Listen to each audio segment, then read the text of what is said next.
And in that link tree, there is a link for you to be able to book a call with us, myself or my team. If you want to step into your purpose, because we're going to talk about that right here, right now. It's a lot of what I do, right? Is I help people to achieve, to um, make their purpose and turn it into prosperity. Now, I primarily do that for spiritual folks, healers, teachers, mentors. We've kind of branched off into a little bit more, but we're there, right? We're here to help you. So right now we're going to start talking about it. So if you're one of the coaches, anything like that, and you want to help people do that, then I want to talk to you, okay? And my producers in the background, you can leave that up if you want, Maria. Yeah, that's great. So what we're going to talk about now, until our next speaker, is how your purpose becomes prosperity. How your purpose. Oh, it. Okay. Change your name.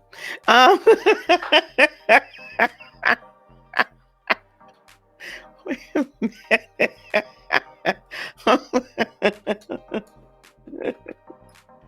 Okay, now I know it's you. Uh, for those of you, okay, the joke is that I have two of my team members, Maria and Idalia. They are in the background. They are producing this for us today, so I don't have to do so much clicking. And those of you who know me know that I tend to be out here doing lots of clicking and carrying on when it's just me being solo dolo. So it's nice to have folks available that are actually able to help. Okay. I need that. All right, here we go. How to turn your purpose into prosperity. I really feel like I need to close some of these. Do you guys ever have complete aside? Some of y'all are not used to me yet, but you will get used to me. By the way, if you have not already done so, please consider subscribing to this channel. If you have not already done so, please consider subscribing to this channel. Please also consider subscribing to any of the folks that come up here. If they have channels, and we'll be sure that you know what their social medias are and everything like that. Please consider doing that as well and supporting all of us, because here, oh my God, let me give me back. Okay, we are not in competition. That is my mantra. We are not in competition. We are in coalition. We are not in competition. We are in coalition. So send this out. We want people to come and continue to watch us this afternoon as they're unpacking all of the goodies that they've purchased. How your purpose becomes prosperity. Let's start chatting from here. Hey, Sharita. Oh, wonderful, Fatima. You're going to get that shortly. Listen, I have something that I've been doing that for 2 years. We're going to celebrate that actually on Sunday.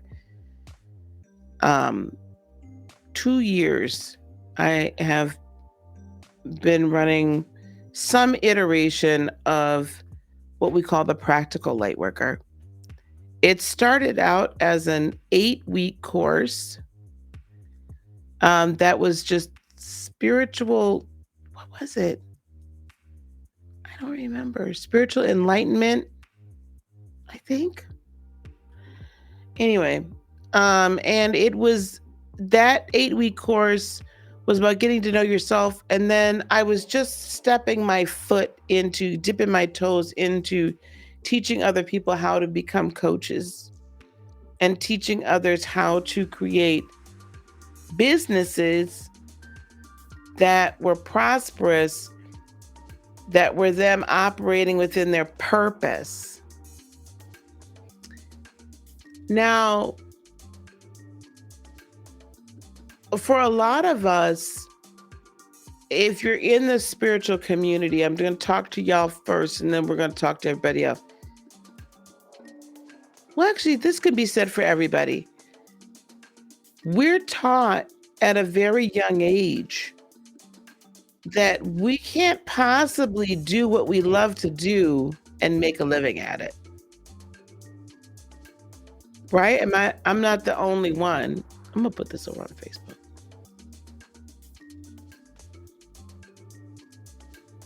I'm gonna let them know on Facebook we over here.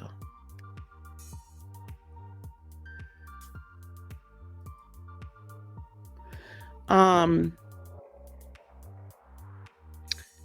we're taught from a very young age. Actually, maybe not. Maria, can you do me a favor? Can you just post in Heart of Inspiration on Facebook just a link to the live? Say that we're live now from now till 7 p.m. And then maybe I'll post it on my personal Facebook too. Um, we're taught that from a very young age. So, ooh, you know what I should do? Let's do a poll. I love polls. Do y'all love polls? I like polls. Let me create a poll. Engage with the audience. Start a poll.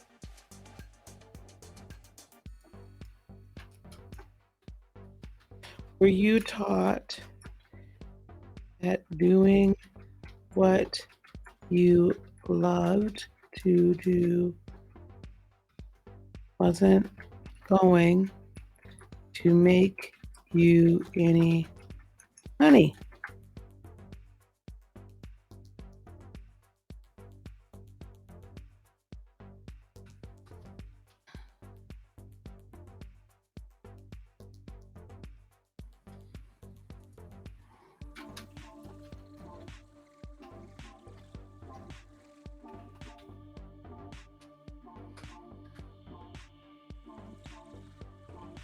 Oops, no.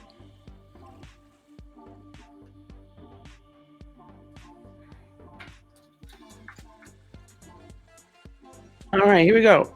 Yes, no, or kind of. Were you taught? There's a poll. I just popped it up. Help me out now. Help me out. Hey, Jess Expressions, how are you? I want you to vote in that poll. Were you taught as a child that if you did what you loved to do, it wasn't going to make you no money? Now, Lisa, how were we taught that? Well, listen, I could tell you, having attended Northwestern University, that we looked down on, we being those of us who were majoring in sciences or math, we looked way down on those people that were speech majors, right? Oh, the philosophy majors, we couldn't stand them. We could not stand them. Couldn't stand them. Like, we were like, what are you doing? And why are you doing it? You know, what are you going to do with that degree? And I could remember my dad telling me, like, listen, I think it's great. Like, he was like, I love it that you're a great writer and all of that, and that you can compose well and all these things. I love to play the violin. I love to sing. I love to do a lot of different things, right? And as you guys can see over the course of the day today, I love to talk and interview people. But my daddy told me that it was going to be few and far between for me to get on TV and do anything. And I mean, growing up in the 70s, 80s, being a young adult in the 90s, he was not far off. He was like, unless you're going to play for a symphony orchestra and maybe tour, maybe as a solo violinist, you're probably not going to make as much money doing that either.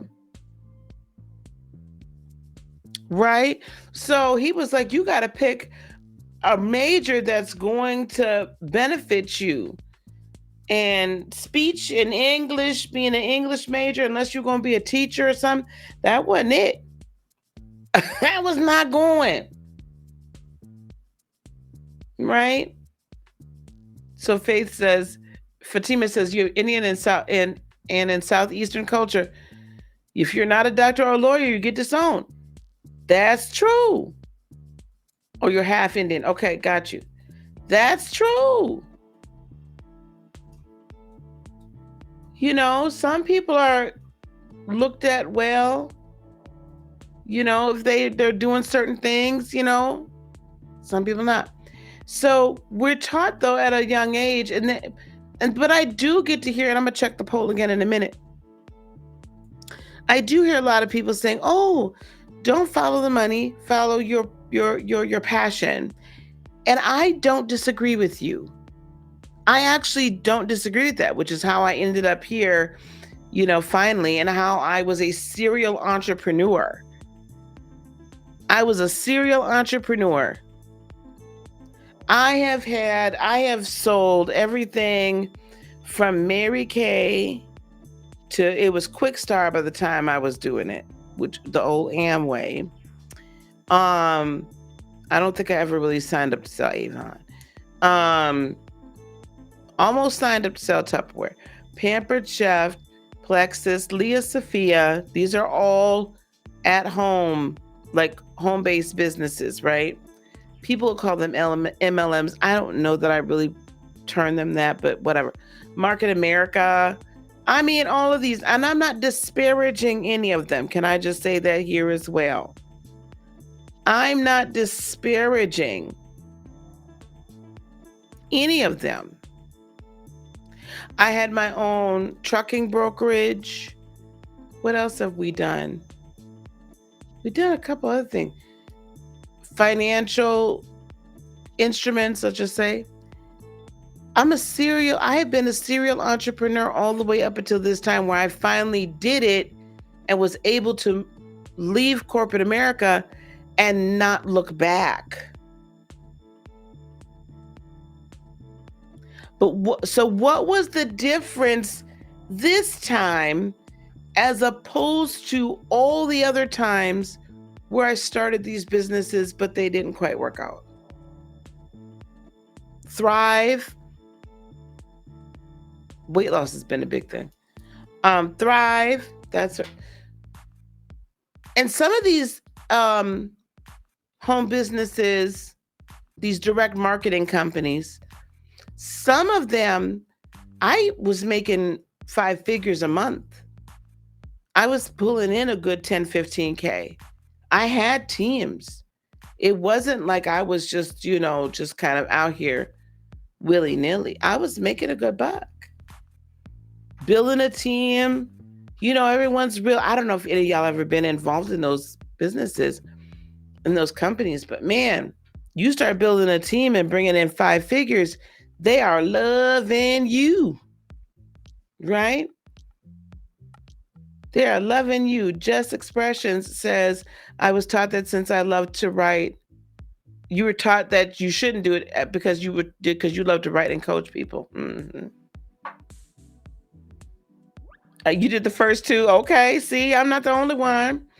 Maria says, I wanted to be a graphics designer or a marine biologist. My dad said that was like wanting to be an astronaut. See? And what if you did want to be an astronaut? Our parents, they really try. They don't mean no harm. I don't know about Electrolux, girl. Don't tell me. I don't want to know. Who am I? Oh, I hope I'm not. Okay. The difference between all of those, even the trucking brokerage, and I did freelance marketing in between the time I was leaving Chicago and I came up here back home to Wisconsin, moved the kids and everything. It was 1999.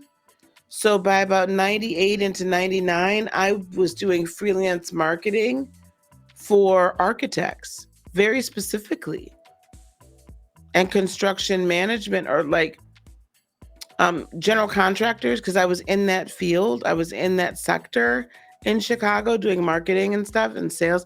And that's very technical. Like You have to be able to like fill out requests for proposals and understand what they're asking for projects, and be able to schedule out construction of a project and stuff like that. So you actually, as a marketing professional in that industry, you actually have to know, like, I can't go out here and design and build your house or your high rise. Definitely not your house. I could tell you what goes into building a large structure, like even an airport. So you had to know a lot in order to do that. So I did that for a while. But that, then I got a job and blah, blah, blah, blah, blah. So what's the difference between this time and all the other times? I'm actually in my purpose. The difference between this time and every other time is this time I'm actually in my purpose. I'm not just doing something simply because I want to be an entrepreneur. Right? That's right, Joanna. You are an amazing designer. Maria, I couldn't have, listen, you and Adalia, you guys are amazing.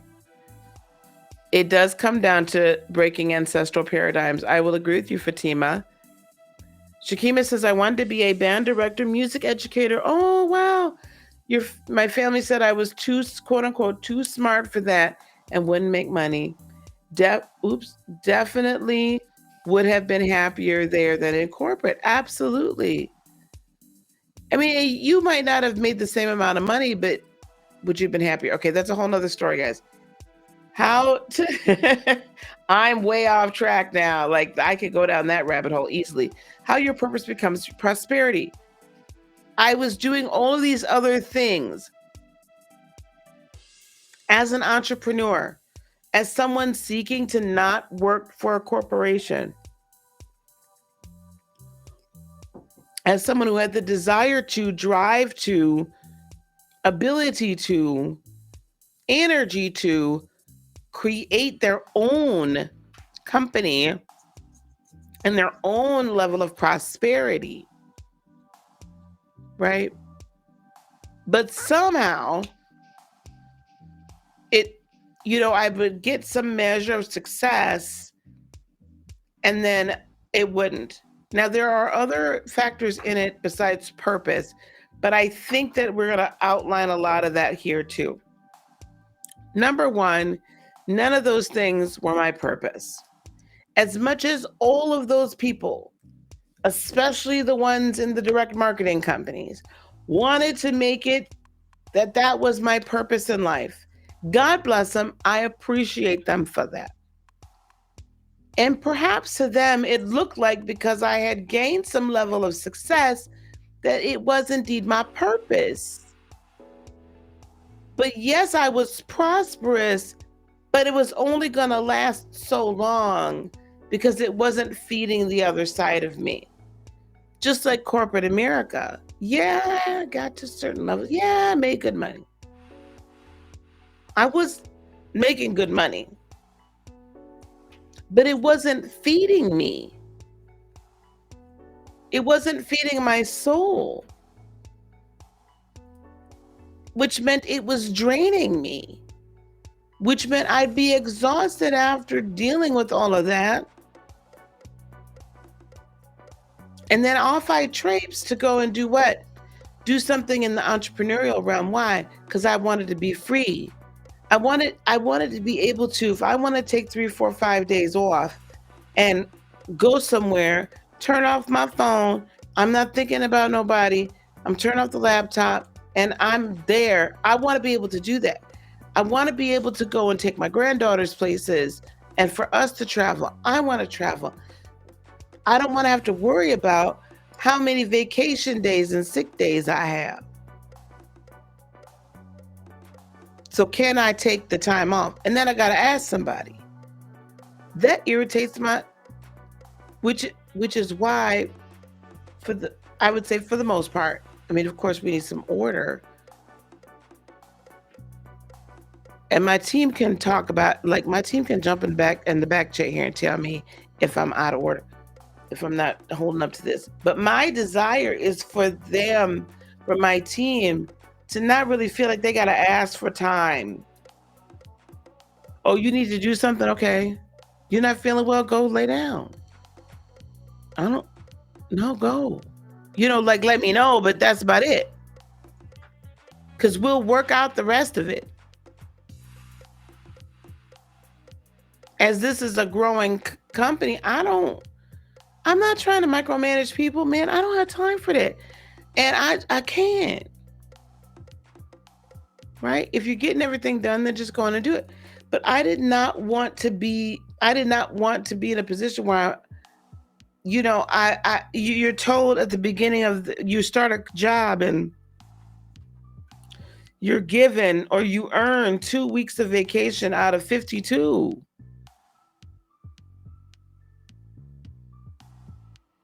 It takes me 50 weeks to earn 2 weeks? Really? 80 hours? Some companies, you only earn 1 week of vacation the first time you go to work. I couldn't do that no more. No. So that's part of it, right? But I wasn't able to sustain making the money that I would have needed to make in order to walk away in any of those other endeavors until I began to work on my purpose. See, this is how you know that you're moving in your purpose or that you're at least purpose adjacent, because the world starts opening up for you.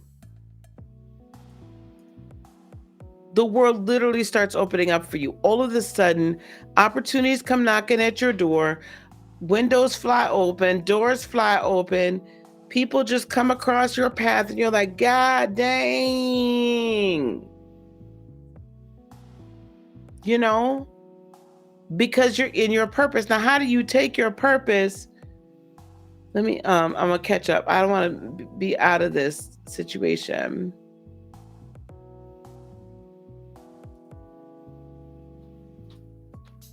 I don't be out of the chat.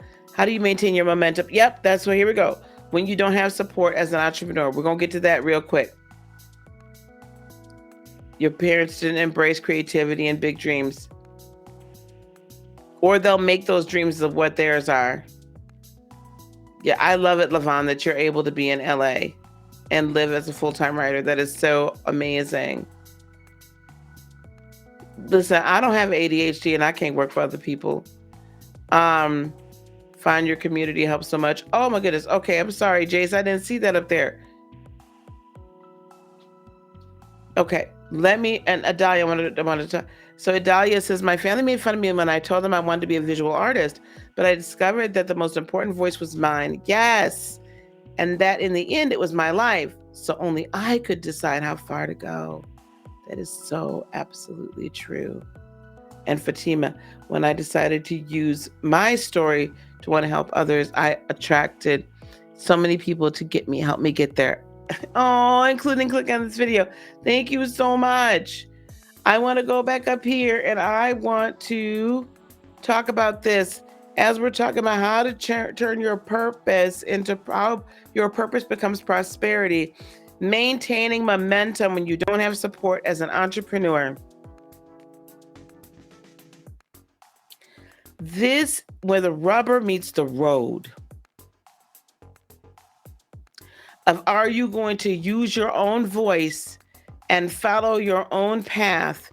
Are you going to break free from all of the programming and break free from the matrix that you have been plugged into? Because the only way to make a clean break, is to make a clean break. The only way to make a clean break is to make a clean break.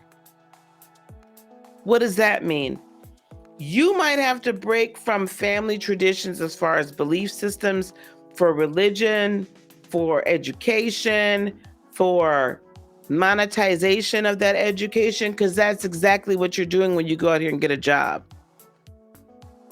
The question is not whether or not you are going to monetize yourself. The question is how and where.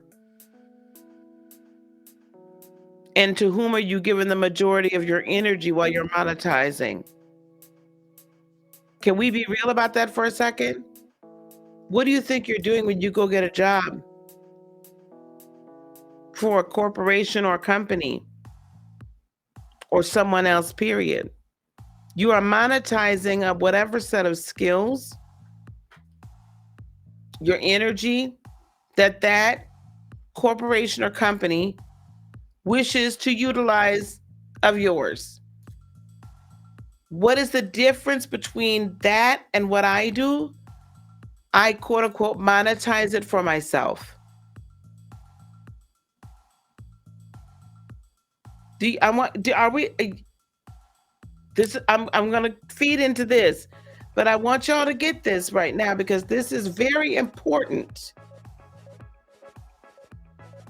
When people want to say to you, you should not, especially in the spiritual realm, you should not charge anybody to help them through a problem. Freely it's given, so freely you should give it. That's BS. Because A, it wasn't given freely. B, it wasn't given freely. And C, it wasn't given freely. I'm not doing that. We're done. You are expected to, encouraged to monetize your gifts, talents, and abilities and your energy to go work for somebody else, to build somebody else's dream, make somebody else richer. That somebody else could be. And I'm not down in corporations. Not everybody is cut out to be or meant to be an entrepreneur. Not everyone is meant to do that. I'm okay with that. I do not want you to feel less than if you're listening to me and you're like, I'm not meant to be an entrepreneur. Fine, but I want you to still find something that fulfills your purpose while you're working for someone else. Okay?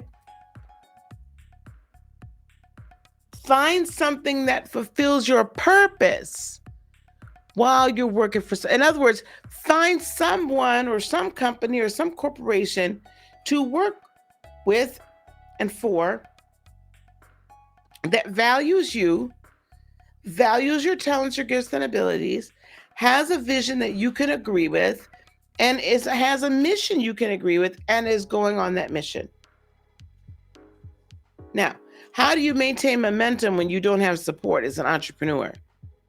First of all, breaking out of the matrix, deprogramming yourself from all that you had been taught that held you back, and reprogramming yourself with nothing but high vibrational, high abundance, prosperous thinking, speaking energy. Okay? First things first. That's the first thing. The second thing in maintaining your momentum as an entrepreneur when you don't have support, because believe it or not, I did not have support in the fact that I'm over here reading tarot cards and doing astrology and wearing like the tree of life and the and all of this, that, and the other. Child, none of this, not in that good Christian family I come from. Oh no. But you know what I did? I stopped telling them what I was doing. Ooh, that's part of breaking free from that matrix. I stopped telling them what I was doing. I was done. It was done. Why bother to tell them just so they can talk about it?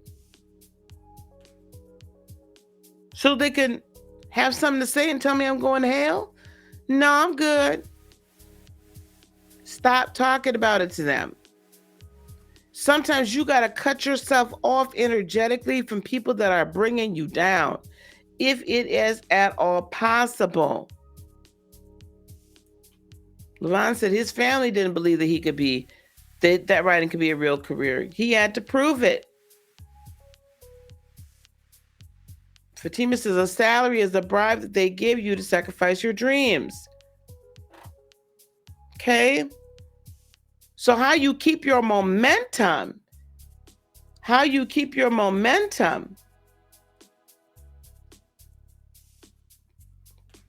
just got to go after it. You unplug from the matrix. You have to move people out of the way if at all possible.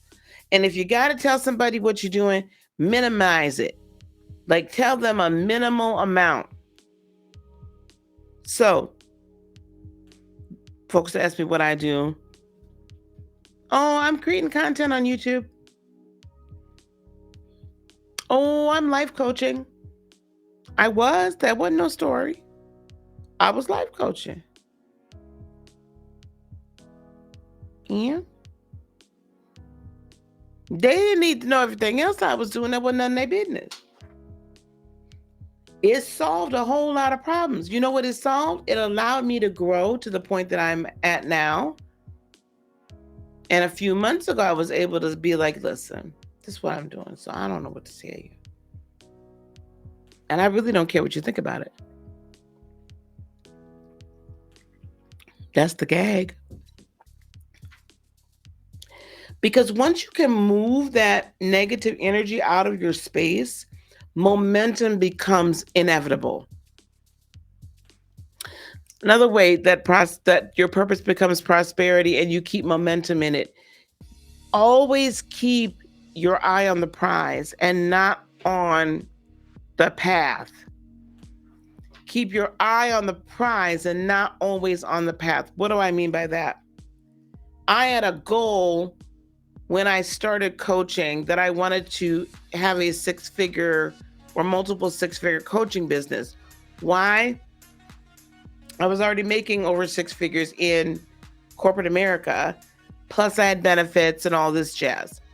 I knew I was going to have to replace the benefits, the health benefits and all of that, right? Make sure I have my own life insurance. Well, I'm an insurance agent. So make sure I have my own life insurance and all that stuff. So I knew that was going to be, so it wasn't that I was going to have to just replace this amount of money. I was now going to have to replace this amount of money plus benefits plus a little extra because they're kicking in a certain amount of money for Medicare and taxes and stuff like that on my behalf. Okay?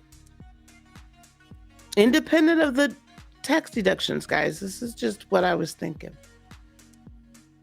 So I set my heart to and set my intentions to this level, basically double what I was making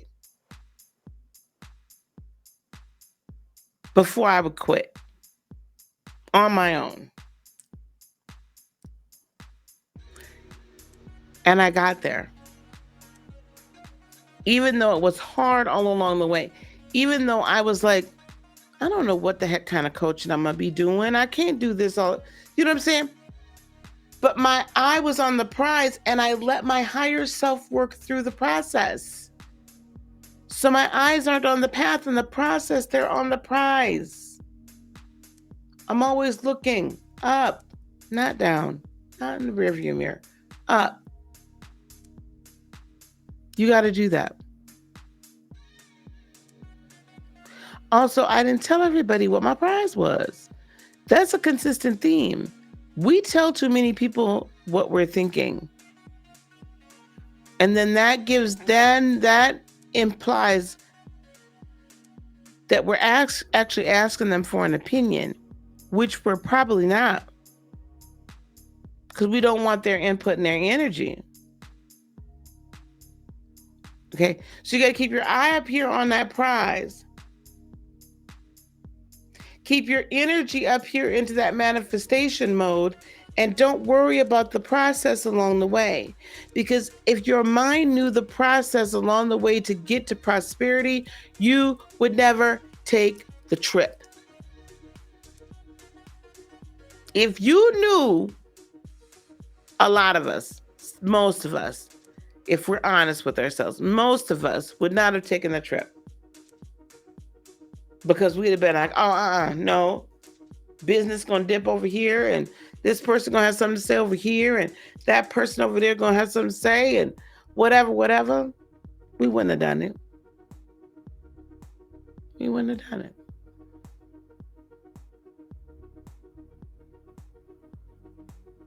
So I started that coaching business alongside my 9 to 5. I worked my butt off. I was working a good 80 to 90 hours a week.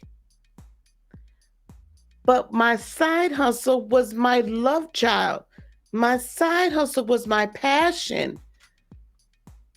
And then when that got to be almost double what I was making during the day,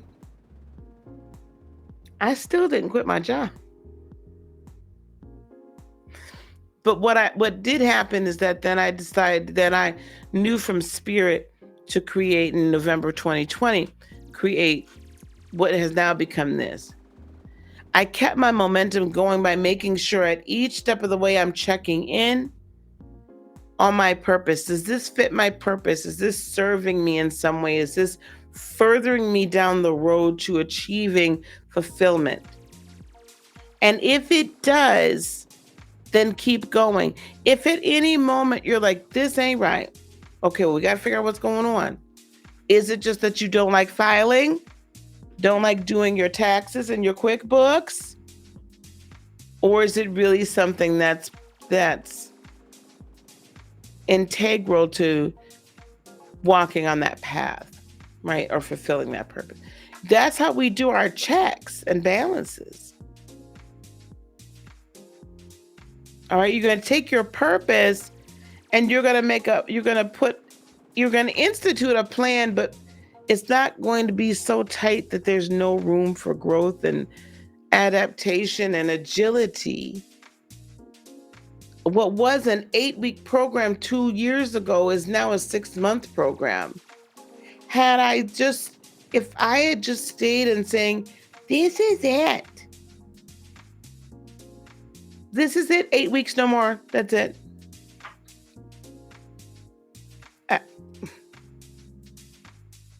I think my business would have been dead, because I'm now much more feeling like I'm fulfilling my purpose and now getting ready to catapult myself into further purpose.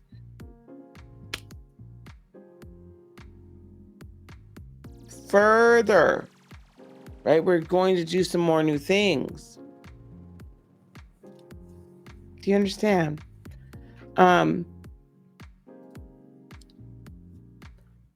CGD says she would wake up at 3:30 in the morning to open this company's multi-billion-dollar coffee shop for others, supervising 13 people for $250 a week, paid twice a month.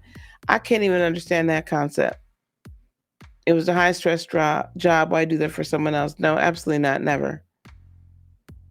Levon says, before support can be hard to find. You guys go support Levon's library as well. I think Melinda J had to go. She had to work. She would normally put their information in the chat. Some people don't want to support until they see you're successful. After all the hard work is done. Fatima says, see past your circumstances and know that you're pursuing something that you can't see your vision. Absolutely. And Jace says, hey, Jace, says, I've been calling you Jess. Let me tell you something. I need to get these eyes checked.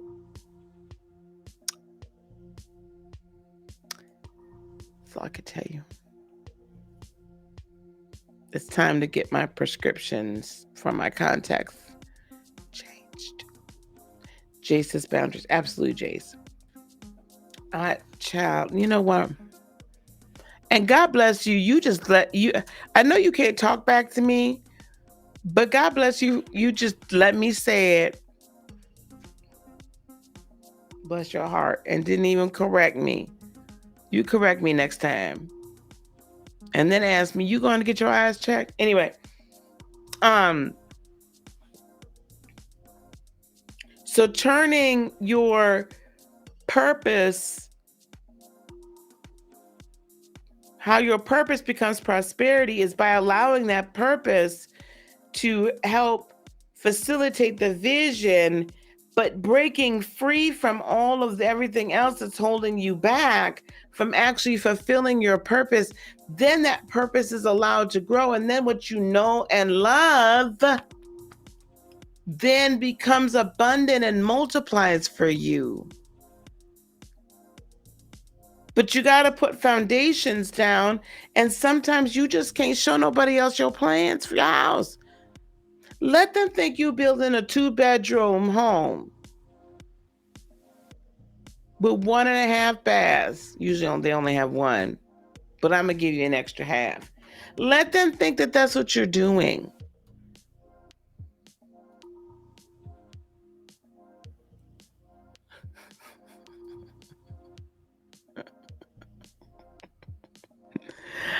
Oh, I'm so sorry, Jace. Let them think that's what you're doing. And you over here building the Taj Mahal. You know what I'm saying? Like, your purpose becomes prosperity when you give your purpose permission to become prosperity, permission to provide for your purpose, permission to be whatever your purpose, the intentions for your purpose are for what it is meant to be. That makes sense? Okay. My purpose became my prosperity in November of 2020, when I began to really fully step into who I am and finally believing in myself enough to say, you know what? I'm all right. And I am just as qualified, if not more qualified, than all the rest of these people. My tribe is waiting for me, and I'm going to show up for them. And that's when it became that. Now, if you're working a 9 to 5 and you're trying to create a business, a coaching business along the way on the outside, this is the thing I would say to you as well. Find a group of people that are also entrepreneurs that either have just recently or they left corporate America, or they're in corporate America and they've gone through this silent resignation, or maybe they haven't yet, but they're building. You need to find like-minded people.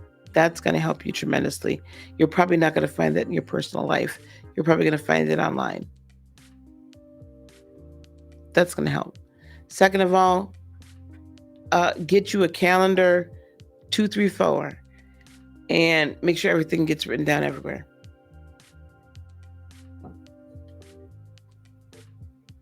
It's really going to behoove you to be organized as humanly possible. Third of all, take care of yourself. Recognize that not everything needs to be done in the time frame you think it needs to be done. In fact, most of the things you think need to be done immediately do not. So write a calendar down, give yourself plenty of grace and a huge grace period to get some projects done. Don't try to rush it. And last but definitely not least, you have to believe in yourself. Break free from the matrix. Work with a healer or a coach, someone to get rid of all of that stuff that's lying dormant.